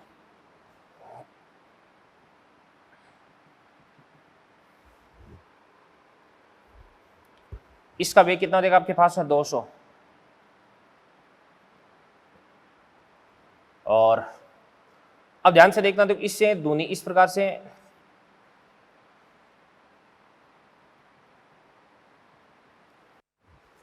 क्या मतलब है? 200 मीटर पर सेकंड के वेग से क्षैतिज गतिमान वायुयान से ध्वनि उत्पन्न होती है, जिसकी प्रति ध्वनि 10√5 सेकंड पश्चात सुनाई देती है, ठीक है ना। किसको सुनाई देती है? इस एरोप्लेन को ही सुनाई देती है। तो यहां से इस प्रकार से यहाँ पे जो ध्वनि उत्पन्न होती है वो यहाँ पे टकराती होगी, और यहां से टकरा कर इस प्रकार से परावर्तित होकर के वापस यहाँ तक पहुंचती है। तो यहां से ये वाली जो डिस्टेंस है, दूरी बराबर क्या होता है? चाल गुना समय। चाल कितनी हो जाएगी? 200। और समय कितना हो जाएगा आपके पास है? 10√5, ठीक है ना। ये बात होगी भी। तो ये तो आपके पास हो गया, ये वाली दूरी आ गई। और इसके बाद में वायु में ध्वनि का वेग कितना भी? 300 मीटर पर सेकंड। तो 300 मीटर पर सेकंड है, तो ये भी अपन निकाल सकते हैं। ये कितना हो जाएगा आपके पास है? ये भाई 10√5 सेकंड टोटल लगता है, तो 5√5 ये हो गया, और 5√5 यहाँ तक का, यहाँ तक का, यहाँ से यहाँ तक का समय कितना हो जाएगा? 5√5। और ये भी कितना हो जाएगा आपके पास है? 5√5। तो ये वाली दूरी कितनी हो जाएगी? दूरी बराबर चाल गुना समय। चाल कितना हो जाएगा आपके पास है? 300 इंटू 5√5। अब ये वाली ऊंचाई आपको निकालनी, ये वाली ऊंचाई। अब ये कितना हो जाएगा? ये तो इसका आधा हो जाएगा ना। तो 200 इंटू 10√5 है ना, तो 100 इंटू 10√5 हो जाएगा। तो ये आपके पास आ जाएगा 1000√5। तो ये कितना बन जाएगा आपके पास, मतलब 1500√5 बन जाएगा। तो इसको अपन निकाल लेंगे, ये कितना देगा, ये तो 1500√5। तो इसका स्क्वायर कर दो भाई, कर्ण स्क्वायर माइनस क्या देगा आपके पास में, आधार स्क्वायर। तो 1500 का कितना होता है बताओ स्क्वायर, 15 का होता है 225 और 2 जीरो है तो इसका 4 जीरो इंटू 5 और हो जाएगा माइनस 1000 का कितना हो जाएगा, 1000 का हो जाएगा आपके पास में 2 3 4 5 6 इंटू कितना हो जाएगा आपके पास में 5। इसका अपन रूट कर देंगे, ये आपके पास ऊंचाई आनी चाहिए भी। तो ये आपका क्वेश्चन नंबर 2 हो गया। चलिए बच्चों, इसके बाद में अगले क्वेश्चन अपन डिस्कस करते हैं। क्वेश्चन नंबर 1 और 2 तो अपन ने डिस्कस कर लिया। इसके बाद अगला क्वेश्चन है क्वेश्चन नंबर 3। क्या कह रहा है ध्यान से देखना। देखो, दो डोरियों की लंबाई 51.6 और 49.1 है, प्रत्येक से 20 न्यूटन का तनाव कार्य करता है। ठीक है, दोनों डोरियों का प्रति मात्रक इकाई लंबाई का द्रव्यमान समान और ये 1 ग्राम पर मीटर है। एक ही समय डोरियां एक साथ मूल विधा में कंपन करती है, तो स्पंदन संख्या, मतलब आपको विस्पंद संख्या ज्ञात करनी है भी। तो क्वेश्चन नंबर 6 अपन देखते हैं। तो दोनों मूल विधा में कंपन करती है भी। तो पहले बराबर V/2L1, तो इसको अपन बोलेंगे 1/2L1 root of T upon क्या देगा आपके पास म्यू। और इसी प्रकार से N2 बराबर V/2L2 1/2L2 रूट ऑफ T/म्यू हो गया अभी। टेंशन दे रखा है, म्यू दे रखा है, टेंशन दे रखा है, म्यू दे रखा है, L1 L2 ये भी आपको दे रखा है। तो N1 N2 निकाल देना और दोनों का अंतर कर देना। 7वां क्वेश्चन अपन देखते हैं अभी क्या कह रहा है। देखो, एक सूत्र की आवर्ती उत्पादक द्वारा 512 हर्ट्ज बताई गई है। इसका सही दोलित्र से परीक्षण करने पर यह ज्ञात होता है कि जब दोलित्र 514 हर्ट्ज का पाठ्यांक देता है तो यह सूत्र 2 हर्ट्ज का विस्पंद उत्पन्न करता है, लेकिन जब दोलित्र 510 हर्ट्ज का पाठ देता है तब सूत्र 6 विस्पंद उत्पन्न करता है। बात सुनना भी, 514 के साथ में तो कितना भी 2 का अंतर देता है। एक तो 510 है,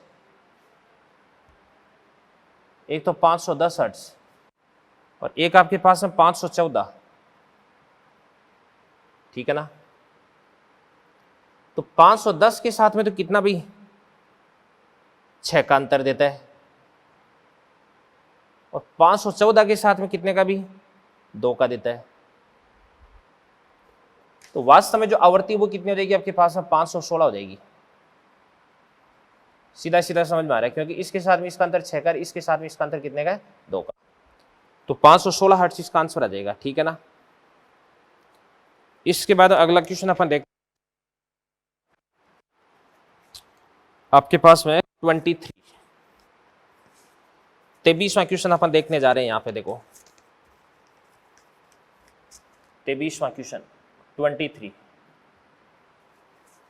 एक्स एक्स पर स्थित 2 बिंदु, एक तो आपके पास माइनस का लेमडा √11/6 ये पर 3 कलासमन स्रोत है जो तरंग दे लेमडा की ध्वनि उत्पन्न करते हैं। सभी स्रोत से बिंदु पहुंचने वाली तीव्रता का मान कितना भी I0 है। तो इस बिंदु पर तरंगों की अध्यारोपण के कारण परिणामी तीव्रता का मान कितना हो जाएगा। अभी बात सुनो भी,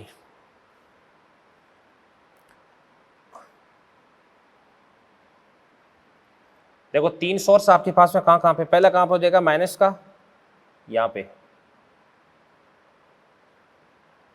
और इसके बाद यहां से लेकर के यहां तक ये वाली जो डिस्टेंस है, ये वाली डिस्टेंस कितना हो जाएगी आपके पास √11/6 इंटू लेमडा। और इसके बाद ये वाला कितना हो जाएगा, ये वाला जो सोर्स है ये आपके पास S2 हो जाएगा। और इसको भी अपन क्या बोलेंगे √11/6 इंटू क्या हो जाएगा लेमडा। और एक आपके पास में सोर्स यहां पर है, इसको अपन क्या बोलेंगे S3। तरंग दे लेमडा की ध्वनि उत्पन्न करते हैं और सभी स्रोत बिंदु 0.5 λ/6 5 लैम्डा बाई 6 तो आपके पास यहां पर बन जाएगा 5 लैम्डा बाई 6।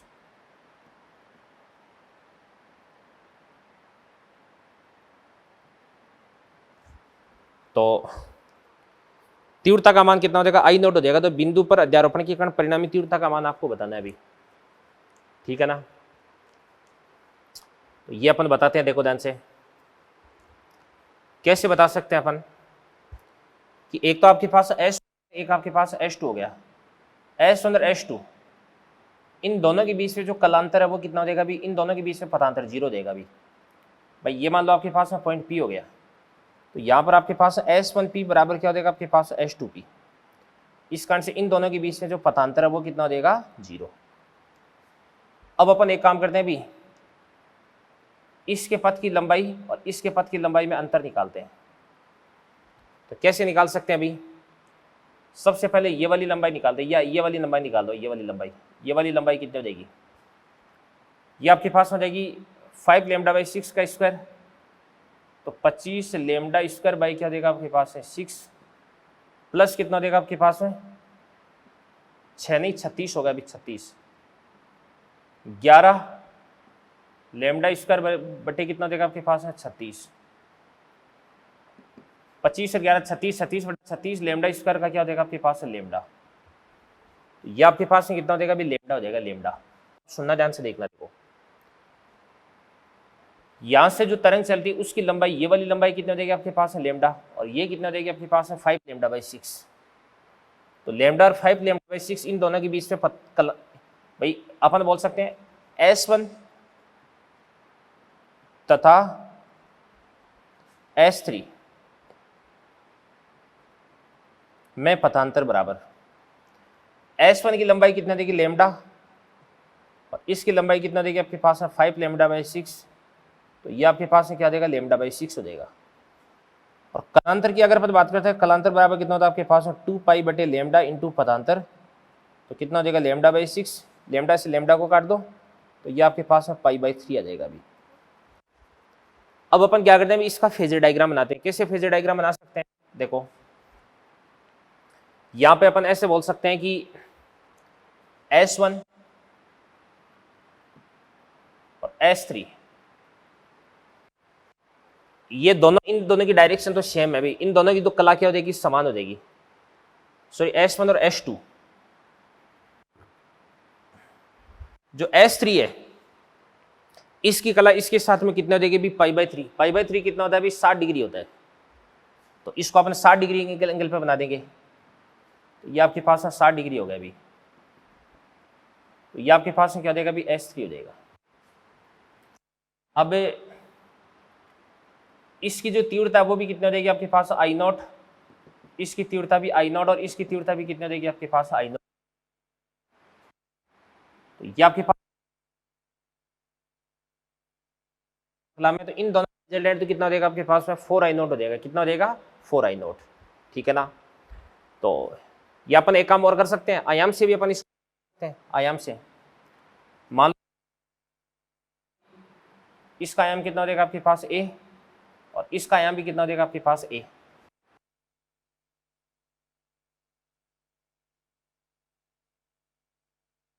है तो अपन लिख सकते हैं कि a नेट बराबर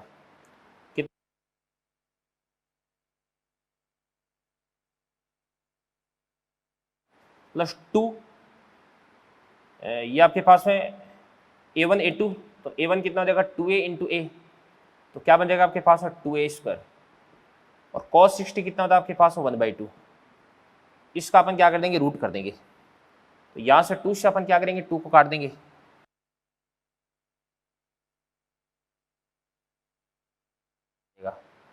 तो यहां से आपके पास a नेट बराबर क्या हो जाएगा, और अपन जानते हैं परिणामी तीव्रता आई डायरेक्टली प्रोपोर्शनल क्या होता है आपके पास a नेट का स्क्वायर, तो बराबर कितना हो जाएगा आपके पास 7a स्क्वायर, तो ये आपके पास 7i नॉट आना चाहिए, 7i नॉट आगे ना आंसर। और 23 के बाद में अगला क्वेश्चन अपन डिस्कस करने जा रहे हैं 24। तो देखो ध्यान से 24 क्या कह रहे हैं,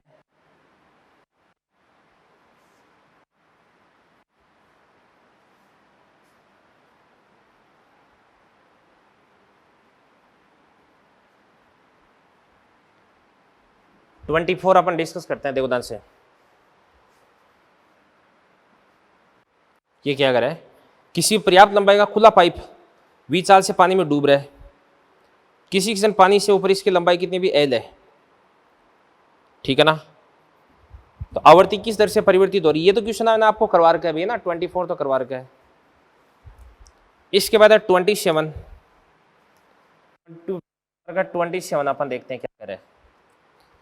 एल लंबाई के एक खुले पाइप को एल प्लस एक्स लंबाई के खुले पाइप के साथ में बजाया जाता है, तो शून्य की 20 आवृत्ति कितनी हो जाएगी भी, डेल्टा एन बराबर क्या होता है आपके पास, N1 माइनस क्या होता है, N2 होता है। खुले ऑर्गन पाइप के लिए क्या हो जाएगा आपके पास में V बटे, इसको अपन बोलेंगे 12, और माइनस क्या हो जाएगा आपके पास में V बटे 2 इंटू एल प्लस क्या हो जाएगा x हो जाएगा। x आपके पास में क्या है, बहुत ही छोटा बता रखा है, तो यहां से अपन क्या कर सकते हैं, अभी v/2 को तो ले लेते हैं कॉमन, तो v/2 को अपन कॉमन ले लेते हैं, तो ये तो आपके पास l और ये आपके पास l प्लस एक्स हो जाएगा, तो l प्लस एक्स और माइनस क्या हो जाएगा आपके पास में भाई l, तो यहाँ पे l माइनस एल तो क्या हो जाएगा, अभी कैंसिल आउट देगा, तो बराबर क्या हो जाएगा आपके पास v x अपॉन 2 एल क्या हो जाएगा आपके पास एल स्क्वायर, ठीक है ना, और प्लस क्या हो जाएगा आपके पास में एल एक्स। सही किया है क्या, देख लेते हैं। एक की लंबाई कितनी भी एल है, एक की लंबाई कितनी होगी एल प्लस एक्स, तो अब यहां पे फिर अपन ऐसे बोल देंगे कि अप्रोक्सीमेटेड आंसर आपको निकालना है, लगभग आपको आंसर निकालना है अभी। तो यहाँ पे आपके पास देवदान से ये जो Lx है ना, इस Lx को अपन 0 मान लेंगे, क्योंकि x बहुत छोटा, तो Lx को 0 मानेंगे, तो Vx अपॉन कितना हो जाएगा 12 स्क्वायर, तो 27 का आंसर आना चाहिए Vx upon 12 square, third answer आना चाहिए भी, ठीक है ना, थर्ड आंसर। 27 का आंसर देख भी लेता हूँ मैं ना एक बार, संशय दूर हो जाए। 27 का आंसर थर्ड, ठीक है।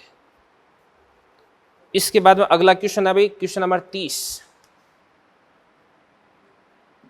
क्वेश्चन नंबर 30 क्या कर रहे देवदान से, दो श्रुतियों P और Q को 7 बजाने पर उत्पन्न 20 स्पंदों की संख्या को सरल रेखा OA द्वारा व्यक्त किया जाता है, 20 स्पंदों की संख्या को ना, और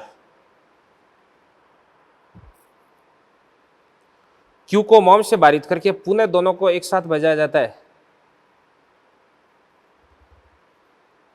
तो 20 स्पंदों की संख्या OB के द्वारा व्यक्त करते हैं। यदि P की आवृत्ति 341 हर्ट्ज है तो Q की आवृत्ति कितनी देगी भी, बात सुनना भी। सबसे पहले तो OA की अनुदिश, तो पहले तो 20 स्पंदों की संख्या कितनी थी भी, 3 थी, और अब 20 स्पंदों की संख्या कितनी होगी भी, 2 होगी। यदि P की आवृत्ति कितनी है भी, P की आवृत्ति 341 है, तो P की कितनी देगी आपके पास है 341, तो Q, तो P और Q के बीच में पहले 20 स्पंदों की संख्या कितनी थी बताओ, 3 थी, तो या तो कितना देगा आपके पास है 338, या कितनी थी आपके पास है 344, ठीक है ना, ये चीज होगी भी। अब ना ध्यान से देखना, देखो P की आवृत्ति कितनी है 341 है, अब आपको बोला जा रहा है कि Q को मोम से बारित कर दिया, अगर मोम से बारित करोगे तो इसकी भी आवृत्ति घटेगी और इसकी भी आवृत्ति क्या हो जाएगी भी, घट जाएगी, और 20 स्पंदों की संख्या 3 से घट करके कितनी हो जाती है, 2 हो जाती है, तो ये तो 338 से पीछे की तरफ चलेगी, तो 341 का इसके साथ में तो अंतर है वो लगातार इस प्रकार से बढ़ रहा है, तो ये तो ऑप्शन हो नहीं सकता, और ये हो सकता है क्योंकि 344 से थोड़ा सा घिसते 343 हो गए ना, तो अब इसके बीच में अंतर कितने का हो जाएगा भी, 2 का, तो आंसर क्या हो जाएगा आपके पास में 344। इसी प्रकार से क्वेश्चन नंबर 32 अपन देखते हैं, अभी 32 में क्या कर रहे हैं, देखो I upon I B, I A upon I B, अपन जानते हैं I directly proportional N square A square, तो N A square A square upon क्या देगा N B square A B square, तो एन ए अपन बात करते हैं, एन ए की बात करते हैं, तो एन ए कितना देगा आपके पास, मान लो एन मान लो, तो एन स्क्वायर ए कितना देगा आपके पास, बताओ ए मान लो, तो ये आपके पास ए स्क्वायर बटे एन बी की बात करते हैं। जितने समय में ए की आधी तरंग बनती है उतने समय में बी की एक तरंग बन जाती है, यानी बी की आवृत्ति ए की आवृत्ति की दुगुनी हो जाएगी। तो 2n का स्क्वायर कितना देगा आपके पास है 4n स्क्वायर। और यहाँ पे अपन देख सकते हैं कि बी का जो आयाम है वो भी ए के आयाम का आधा हो जाएगा। तो आयाम कितना हो जाएगा a/2 का स्क्वायर, यानी a स्क्वायर बाई 4 हो जाएगा, a square by 4 टिचुक टिचुक n square a square से n square a square cut जाएगा 1/1। 32वां भी हो गया भी आपका। और 32वें के बाद में अगला क्वेश्चन, 2-1 क्वेश्चन और बचे हैं, फिर उसके बाद में लेक्चर फिनिश हो जाएगा अपना। क्वेश्चन नंबर 35 अपन देखते हैं दादा से। एक ट्रेन स्थिर श्रोता की ओर गति करती है, ट्रेन है, ये सोर्स हो गया, ये गति करता है किसकी तरफ, ऑब्जर्वर की तरफ।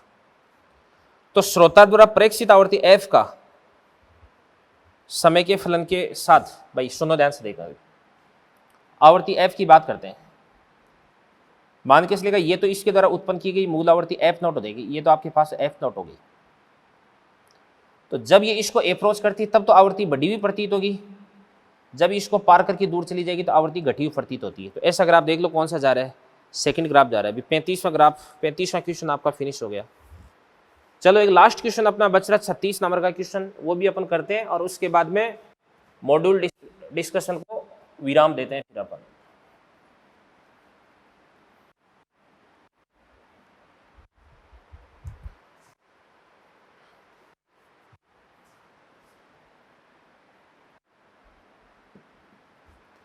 तीसवां देखो ध्यान से,